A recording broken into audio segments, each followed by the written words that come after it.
Nous sommes ce week-end en Berry, non loin de Sancerre. L'association Pour que l'esprit vive vise à renforcer le lien social en milieu rural. Cet hiver, 30 week-ends musicaux ont été organisés et ont permis à 50 musiciens de se produire. Le samedi, 3 interventions musicales sont proposées avec des professionnels de haut niveau, en institution et à domicile, pour lutter contre l'isolement. Est-ce que vous pourriez nous dire ce que vous pensez de ces petits concerts qui sont organisés pour les résidents et nous dire ce que ça leur apporte? Alors, ce que ça a apporté, ça a été surtout une surprise. La découverte d'instruments et de musiciens qui venaient apporter avec leur instrument une musique qui n'était pas forcément très connue, une musique que les résidents n'ont pas eu l'occasion parce qu'ils ne pouvaient pas se déplacer, d'aller assister à des spectacles. Et le contact, la découverte, la surprise et le contact avec les musiciens et les instruments. Est-ce que vous avez eu des retours spécifiques de la part de résidents après nos interventions?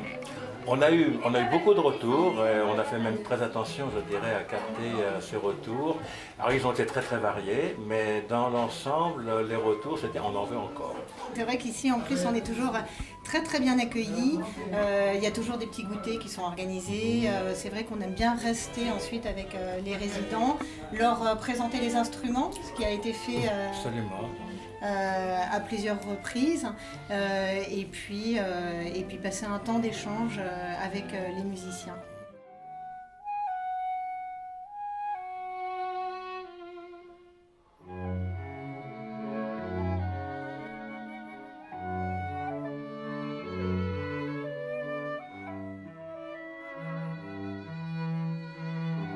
Ça nous fait du bien d'abord, parce que la musique, il n'y a rien de tel.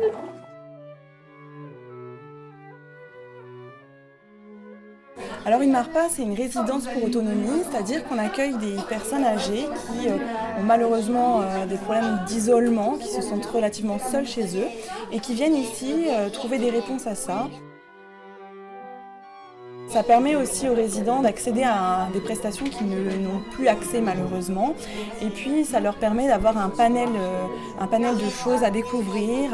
Pour certains, c'était la première fois qu'ils découvraient des instruments, donc c'est quelque chose de très important. Et ce qui montre qu'à tout âge, on peut encore apprendre des choses et on peut encore avoir des projets.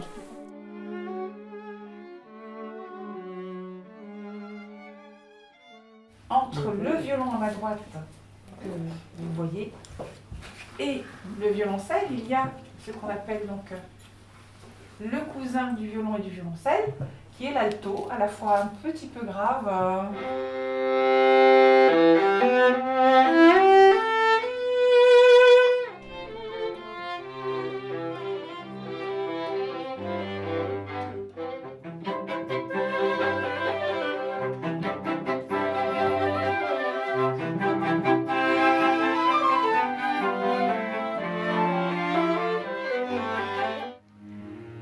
Enfin, le dimanche, Hors Saison Musicale propose également un concert dans un lieu de patrimoine rural.